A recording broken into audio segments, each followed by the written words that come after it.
This is a video of a presentation that I gave at a couple of conferences around the Balkans, and I wanted to turn it into a sort of de facto video that I could put out.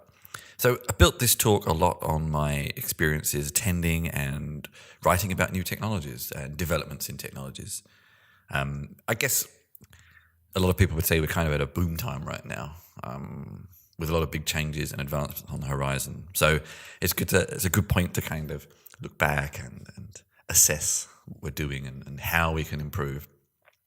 And it's somewhat based on lots of talks I've been in, lots of pitches I've heard where people have these great ideas, and sometimes they're great ideas, sometimes they're terrible ideas, and sometimes they're ideas that you wonder if they've really thought them through, like the potential impact of some of these ideas on society, and that's sort of what I want to talk about here.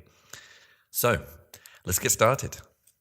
Advancement of technology has always been a driving force throughout humanity, from earliest history with things like stone tools, where we took materials around us and turned them into useful tools to help us farm and slaughter animals and each other and craft other tools, etc., etc. We have always been looking for ways to enhance our interaction with the environment and control it to a certain point. Coming forward a few centuries, I think. This is obviously a new photo, but it illustrates the aspect of using technology and animals, so using something that in some respects is better than us, stronger than us in this case, to move around machinery, move around items, move around people far faster and stronger and more efficiently than we could without them. So again, sort of leveraging our environment and technology to enhance what we're good at. Jumping forward again, this is the printing press. Actually, it's one of those interesting things where a lot of people always say to me about the internet. With the internet, we can talk and disseminate information at a speed and a quantity that we never could before. And I often think, with the sort of benefit of hindsight, of course, we always look back on what we had before to what we have now. And I often wonder that when the printing press came out, that people said the same thing, pretty much. It enabled people to produce the written word at a speed and quantity that was unimaginable before. And actually, the interesting thing about the printing press is it also democratized knowledge and language.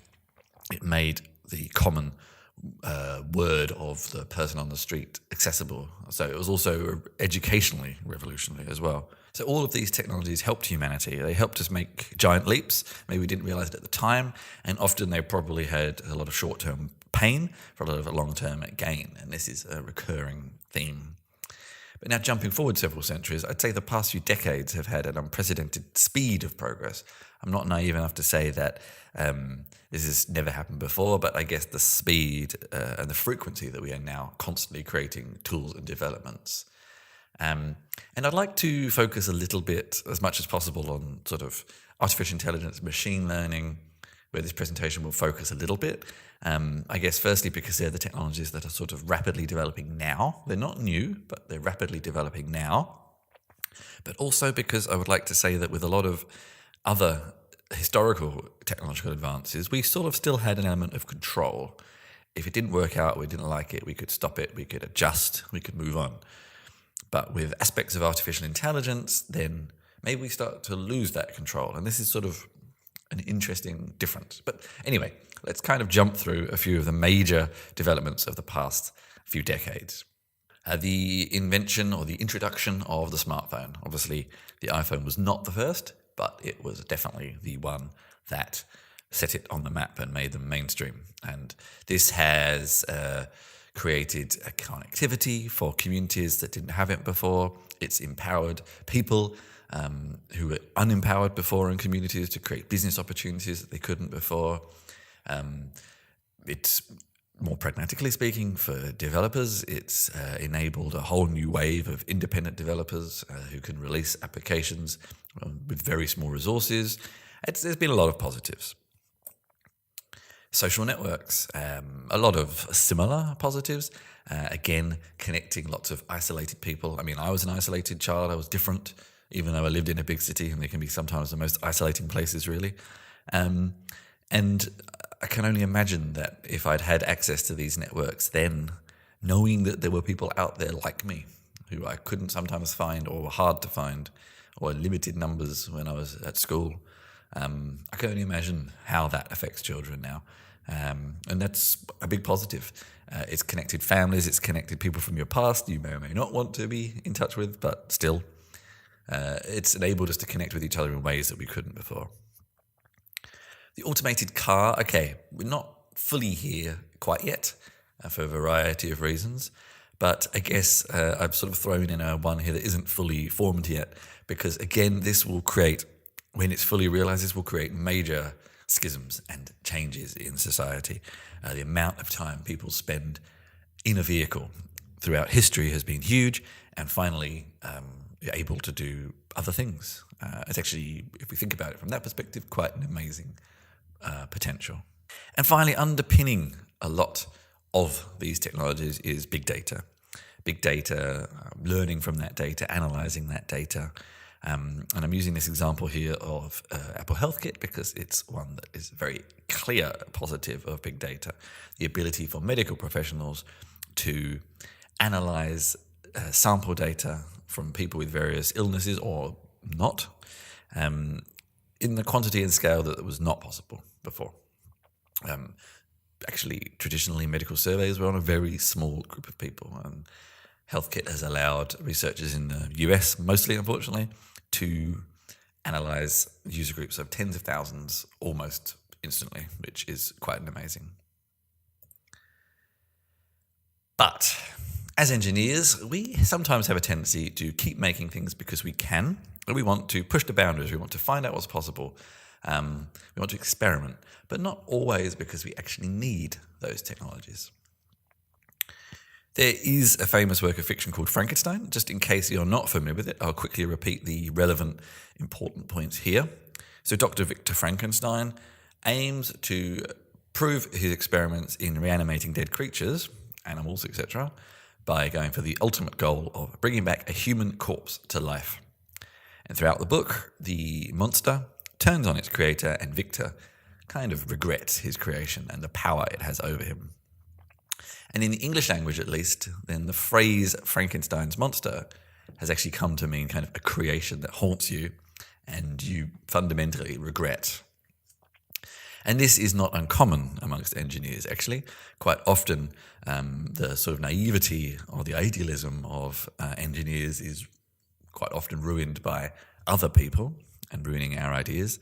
And here's a couple of famous examples. Einstein, he wasn't completely involved in the atomic bomb, but his ideas were, and he actually is quoted as saying something along the lines of, if I'd known this was going to happen, I wouldn't have ever got involved in the first place.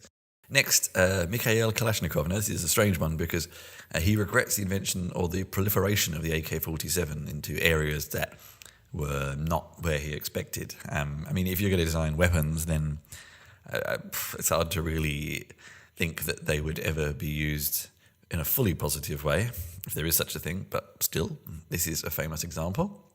And just to lighten the mood a little bit, John Sylvan, the inventor of the coffee capsule, giving us average coffee everywhere we go, he regrets his invention mostly because of the waste, actually. A tremendous amount of waste is generated by coffee capsules. But what about some of the technologies we've been talking about in this presentation? Internet technologies. Actually, there's this article in The Guardian not that long ago where some of the inventors of the algorithms behind Google, Twitter, Facebook, even their creators are already coming out, voicing their concerns and how they sort of regret how their cool idea has been turned into something else that was not necessarily what they anticipated. So let's have another look at some of the technologies we just saw through a different lens. Smartphones. So I already said that smartphones have created tremendous opportunities for connection and communication, especially in certain areas that didn't have that opportunity before. But there is also increasing evidence to show that they have harmful effects on isolation, proper, whatever that really means, but face-to-face communication, fear of missing out. I am guilty of this myself. The amount of connections I have to knowing what's going on around me and how many of them I want to attend at any one time is actually very stressful. It sounds like a first world problem, and it is in essence, but you can't deny it's there. This can equal loneliness as well. Screen time is deeply affecting our sleep quality. I know it is to me, again. Stress, concentration, procrastination. It's very easy to constantly be distracted by checking devices instead of focusing on something. And then if we want to get more pragmatic for developers, just the amount of money people are willing to pay for apps has gone through the floor. Social networks, a lot of similarity with the negatives here. And the argument would be that this ability of them to connect like-minded people together, has it gone too far? Has it become too extreme? And this has led to a lot of polarization of different groups, and then between them, bullying, trolling, filter bubbles, harvesting of data and using it in other ways, privacy, addiction, depression, jealousy. And this has actually manifested itself in the real world over the past few months. This polarization of groups and this sort of almost inability to have a proper discussion anymore about people's opinions. Okay, automated cars, as I said earlier, we're not really at full rollout yet, but we are close. I'm going to come back to jobs later, which is one of the interesting ones with automated cars, but I want to use this example, especially of a Tesla crash, to talk about a different aspect of negatives of some of these automated technologies, that of responsibility and ethics. Cars are actually one of the biggest killers worldwide, second to disease. And there is a lot of thought to say that removing humans from driving cars will actually reduce this number. But there will be accidents, there will be deaths, and who is responsible? This is an important question, actually. When there's a driver behind the wheel or drivers behind multiple wheels, then it's possibly sometimes clearer to say this person was responsible or not. With an algorithm, I mean, firstly, the whole challenge of creating an algorithm that identifies risk and makes decisions based on risk is a challenge in itself. But if that analysis is incorrect, who is responsible? The company, a team, the head of a team, an individual programmer? Will we be using git blame to blame individual programmers? I don't know. This is a very interesting thing to think about, that you may find that your code directly implicates you in incidents. And then finally, big data. So this is a photo from a talk from Alexander Nix I saw, the CEO of Cambridge Analytica, famous now for their involvement, although he underplayed their involvement in the Trump campaign, in the Brexit campaign. But this slide is showing one of the dashboards they made for the Trump campaign, and this massively effective, efficient way they have of pinpointing people and data points on people and getting pinpoint precision targeting, so you don't have to waste time on talking to people who are not advantageous to your needs. And also, actually, one of the interesting things here was not only do they target content at you, they can actually tailor the content that you see dynamically to you as well. Some of this is quite phenomenal, but it's also quite scary. And this whole aspect of what if all this information falls into the wrong hands or manipulates you in ways you don't know, more extremely than before. This is sort of the negatives here. So I don't want to get into too dark territory here, but I want to talk about responsibility. There's, famous quotes from history of people saying we were just following orders. And this is valid to a point, but I think there is a lot of personal responsibility to think for yourself and make your own judgments, make your own, set your own level of acceptability for you in something that you're willing to be involved with. And I don't think it's acceptable just to claim you are following orders. If you are working in technologies or on technologies that you are uncomfortable with, walk away. Your actions have consequences, and you should define what you are happy to be involved with. And let's point out here, actually, when I gave this talk, one of the questions was around, what do I do? Well, I mean, even in poorer countries, developers are privileged, and there's a lot of opportunities out there. So I guess my one pragmatic piece of advice is that if you are not happy where you are, you can probably find other opportunities where you are. So if you are uncomfortable with something you're being asked to do, walk away and look for other opportunities. Okay, let's dig deep into jobs. Job losses. This is one of the big conversations, especially when it comes to automation. So, for example, with automated cars, self-driving cars, the important fact to mention here is it's not just the direct losses, not just drivers, but the services, the people, the companies that also service them too. I guess petrol, electricity to fuel those cars will still be needed, but the people who staff those places, restaurants, restrooms, hotels, entire towns. I don't know if you remember the film Cars, where there's this entire town that's reliant on passing traffic, and if there's no people who need food or accommodation, lots of those little towns will become even worse than they are now. So a lot of these knock-on effects, it's going to be a huge, huge knock-on effect to society. And again, I guess we have to point out that history has shown us that most of these major schisms, technological schisms, have resulted in short-term job losses that eventually recover. But I think one of the differences here is it's at a speed and a scale that maybe we haven't seen before. But see my earlier point on that we always tend to obviously think that the way we're doing something is bigger and faster and better than it's ever been before. So maybe relatively speaking it isn't. We're not sure. And it's hard to say what this impact will be on our society yet. So a lot of people tend to think that this will only affect people in repetitive manual work. No. Here's some examples of some white-collar jobs that are currently already being replaced by automation. I guess the commonality in a lot of these is the jobs are actually repetitive. Just because they're not manual doesn't mean they're not repetitive.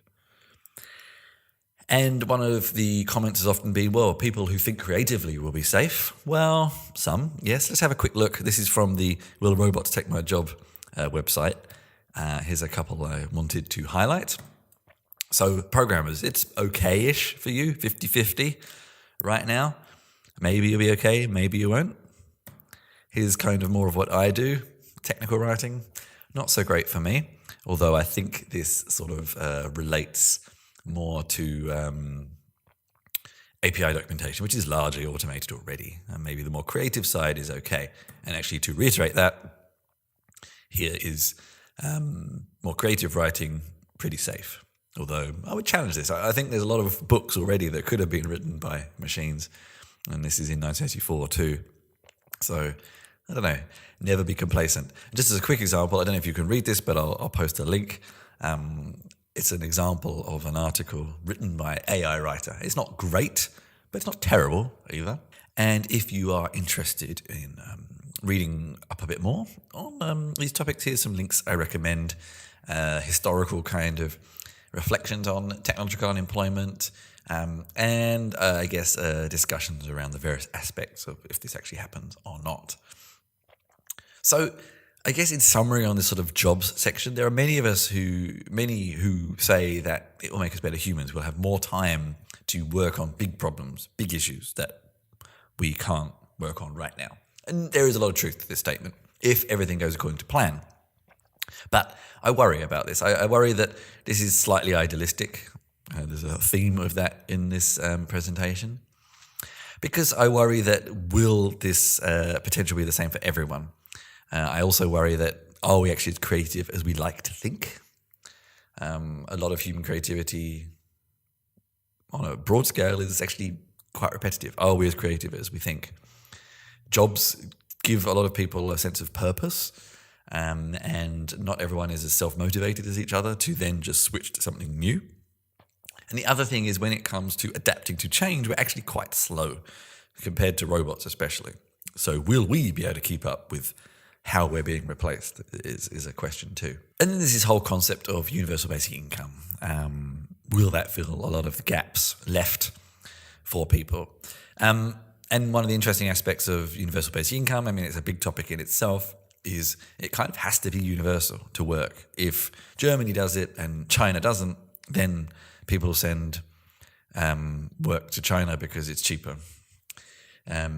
So it has to be really universal, like a sort of almost utopian, futuristic, sci-fi-like global decision, which I'm somewhat skeptical would happen. But anyway, it's interesting.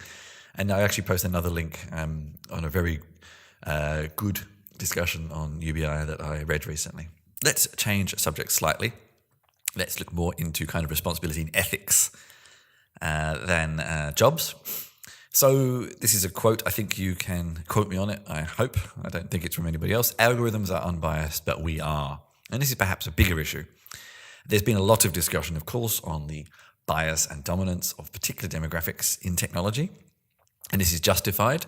But this actually has sort of much bigger real-world consequences than we may think, or at least some of us may think, into the way products are manifested. So let's have a look at a couple of examples of this. So here's an example from Facebook saying that a photo uploaded doesn't meet criteria because the person's eyes are closed.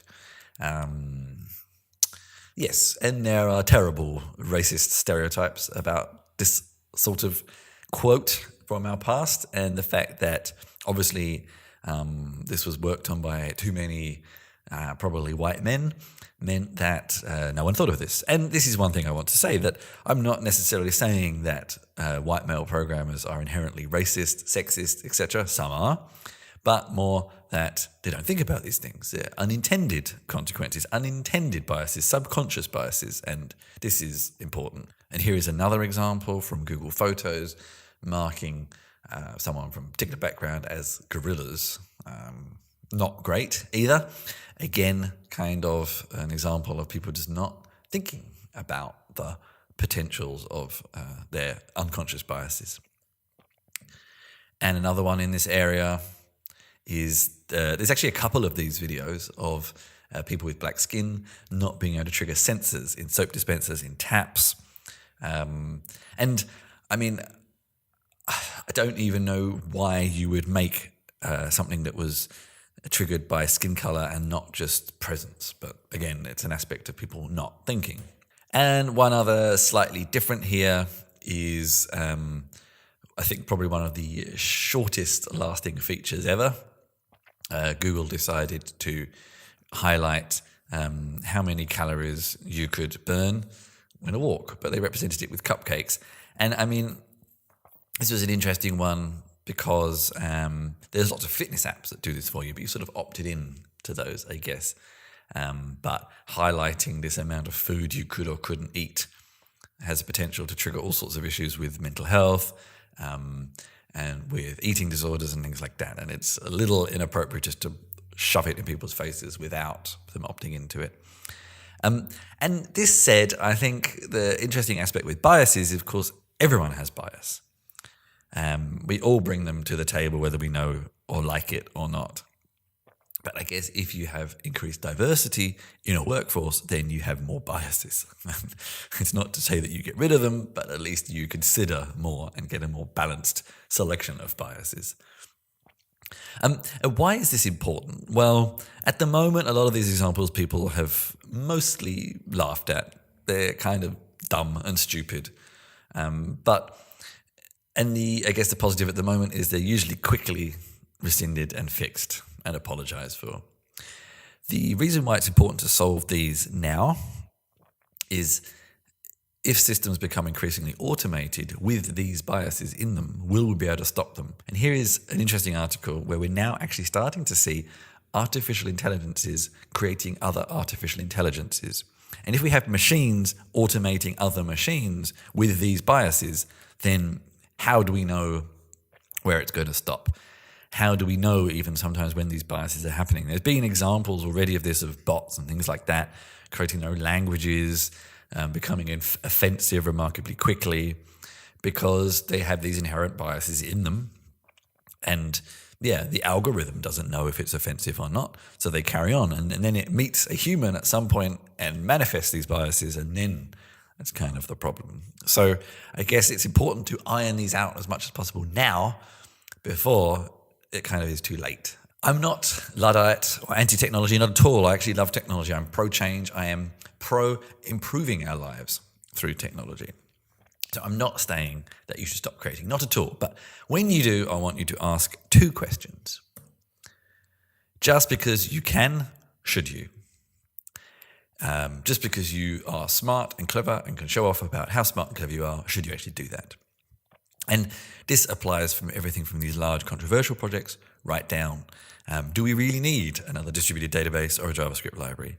Question whether instead of creating something new, you could instead collaborate with someone else to improve something pre-existing instead. And if you do continue, then at least think of the consequences first, and especially here the unintended consequences. History is full of other people ruining the dreams of us idealistic scientists and engineers. So I would say, think about the very worst that could happen. What is the absolute worst that could happen with your idea? Go crazy and then work back from there. Because just because you didn't intend your technology to be used in a certain way doesn't mean someone else will. So the points to remember. I think this is the most important one. Enhance humans, don't replace them. Some of the best technology in the past has been when it enhanced aspects of us that are good with aspects of the technology that are good. It enhances us, didn't replace us. Remember the user and the users, and this ties very neatly into involving people from different backgrounds. And I understand that there's lots of you out there who are in environments, in countries, in cities where there are not diverse groups of people. But you can find help around the world and overseas, and people who I'm sure will be willing to help you bring a more balanced view to what you're working on. And then I guess more pragmatically and personal for us, if you don't want to be replaced, keep learning, stay up to date. If your skills are suddenly not needed anymore, then at least have enough transferable skills to be needed somewhere else, hopefully. So in summary, the future is up to you. The future is up to us. Try to be awesome with it. And let's hope the future is everything it could be.